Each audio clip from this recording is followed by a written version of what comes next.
এক সপ্তাহ আগে হোয়াইট হাউস করেসপন্ডেন্স ডিনারে গুলির ঘটনায় আমেরিকা জুড়ে তীব্র উদ্বেগ সৃষ্টি হয়েছিল। সে আতঙ্ক কাটতে না কাটতে এবার নিরাপত্তা বলয়ের ভেতরেই নতুন করে সতর্কতার সংকেত দেখা দিয়েছে। ফ্লোরিডায় ডোনাল্ড ট্রাম্পের গলফ ক্লাবে ঘটে যাওয়া ঘটনাকে ঘিরে আবারও প্রশ্ন উঠছে, যুক্তরাষ্ট্রের কঠোর নিরাপত্তা ব্যবস্থাও কতটা কার্যকর। শনিবার বিকেলে ট্রাম্প ডোরাল ন্যাশনাল গলফ ক্লাবের প্রবেশপথে নিরাপত্তা চৌকিতে বিশৃঙ্খলা সৃষ্টির অভিযোগে এক ব্যক্তিকে আটক করেছে সিক্রেট সার্ভিস, যা সাম্প্রতিক ঘটনা প্রবাহের নতুন উদ্বেগ তৈরি করেছে।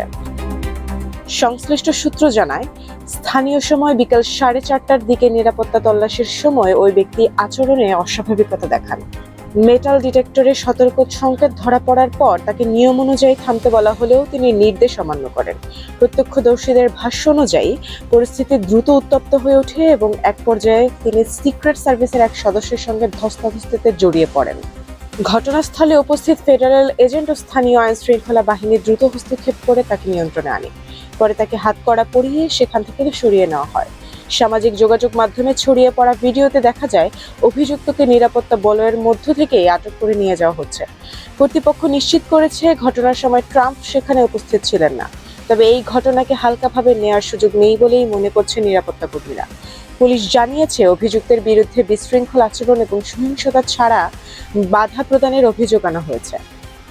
বর্তমানে তাকে মিয়ামির টার্নার গিলফোর্ড নাইট সংশোধনাগারে রাখা হয়েছে।